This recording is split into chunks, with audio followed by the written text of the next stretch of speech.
बघा सकाळची वेळ, डब्यात पुरुषाची एंट्री, धावत्या ट्रेनमधून मुलीला ढकललं. पनवेल CSMT लोकलमध्ये नेमकं घडलं काय जाणून घेण्यासाठी हा व्हिडिओ शेवटपर्यंत पहा. गुरुवारी 18 डिसेंबरला पनवेल CSMT लोकल ट्रेनमध्ये एका 18 वर्षीय महाविद्यालयीन तरुणी श्वेता महाडिक हिला 50 वर्षीय व्यक्तीनं धावत्या ट्रेनमधून खाली ढकललं. सकाळी पनवेल रेल्वे स्थानकावर ही घटना घडली. श्वेता आपल्या मैत्रिणीसोबत पनवेलहून CSMTकडे जाणाऱ्या लोकलच्या महिला डब्यातून प्रवास करत होती. त्याच वेळी शेख अख्तर नवाज नावाचा एक गोंधळलेला असा 50 वर्षीय व्यक्ती महिला डब्यात घुसला.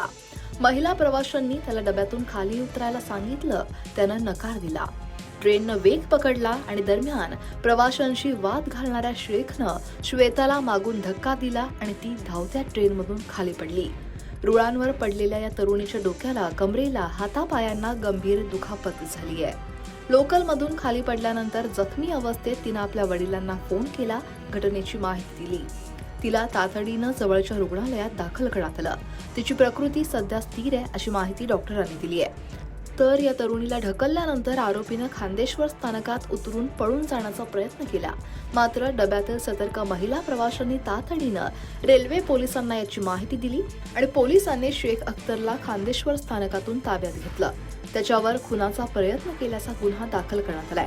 ही पनवेल ते खांदेश्वर स्टेशनच्या दरम्यान घडलेली आहे. 7:59च्या ट्रेनमध्ये फिर्यादी या लेडीज कोचमध्ये प्रवास करत असताना ट्रेन सुरू झाल्यानंतर अचानक एक इसम गाडीत चढल्यानंतर महिला प्रवाशांनी त्यांना सांगितलं की हा लेडीज कोच आहे. त्या दरम्यान ट्रेन प्लॅटफॉर्म सोडून पुढे निघाली होती. सदर माथे फिरवला त्याचा राग आल्याने त्यांनी त्याला फिर्यादीला खाली ढकलून दिले ट्रॅकमध्ये. त्यानंतर आरोपीला तात्काळ माहिती मिळताच कॉलरकडनं पुढील खांदेश्वर स्टेशनला ताबडतोब ताब्यात घेण्यात आलेला आहे. त्या दरम्यान फिर्यादी यांना औषधोपचार देऊन फिर्यादी पोलीस स्टेशनला हजर होताच त्यांची गंभीर स्वरूपाची तक्रार आपण घेतलेली आहे. खुनाचा प्रयत्न आणि रेल्वेमध्ये महिला कोचमध्ये अवैधरित्या प्रवास करणे आणि विदाऊट तिकीट प्रवास करणे अशाप्रमाणे गुन्हा दाखल आहे. सदर आरोपीस 3 दिवस पोलीस कस्टडी मिळाली आहे.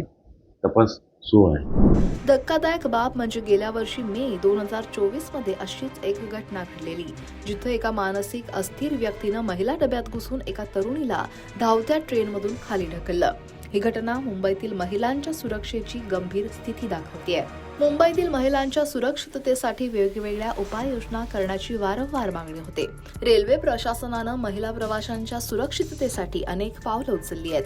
ऑगस्ट 2023 पासून मध्य रेल्वेनं लोकल ट्रेनमध्ये CCTV कॅमेरे आणि टॉकबॅक सिस्टीम बसवण्याचं काम सुरू केलंय, ज्याची पुढच्या 2 वर्षात सगळ्या महिला डब्यांमध्ये अंमलबजावणी करण्याची योजना आहे. एप्रिल 2024 पर्यंत सगळ्या महिला डब्यांमध्ये CCTV आणि टॉकबॅक सिस्टीम जूनच्या अखेरपर्यंत बसवण्याचे निर्देश दिले होते. 594 महिला डब्यांमध्ये टॉकबॅक सिस्टीम कार्यान्वित करण्यात आली आहे आणि ज्यामुळे महिला प्रवासी आपत्कालीन परिस्थितीत गार्डशी संवाद साधू शकतात. एकीकडे नारी 2025 या अहवालानुसार मुंबई हे महिलांसाठी सर्वाधिक सुरक्षित शहर मानलं जातं. मात्र दुसरीकडे लोकल ट्रेनमधल्या अशा घटना ही सुरक्षितता केवळ आकडेवारीपुरतीच मर्यादित तर नाही ना, असा प्रश्न निर्माण करते. प्रवाशांमध्ये भीतीचं वातावरण आहे आणि प्रशासनानं अधिक कडक उपाययोजना करण्याची मागणी जोर धरतेय. मुंबई लोकलमध्ये महिलांची सुरक्षा सुनिश्चित करण्यासाठी प्रशासनानं अधिक तत्परतेनं काम करणं आवश्यक आहे आणि तसंच आपणही प्रवासी म्हणून जागरूक असणं गरजेचं आहे. कोणताही संशयास्पद व्यक्ती दिसल्यास किंवा अनुचित प्रकार घडल्यास तात्काळ रेल्वे पोलीस किंवा हेल्पलाईनवर संपर्क साधा. महिलांच्या सुरक्षित प्रवासासाठी आपण सर्वांनी एकत्रित येऊन प्रयत्न करणे काळाची गरज आहे. या गंभीर विषयावर तुमचं मत काय? कमेंट नक्की करा आणि लोकमत सबस्क्राईब करायला विसरू नका. नवी मुंबईहून अनिश.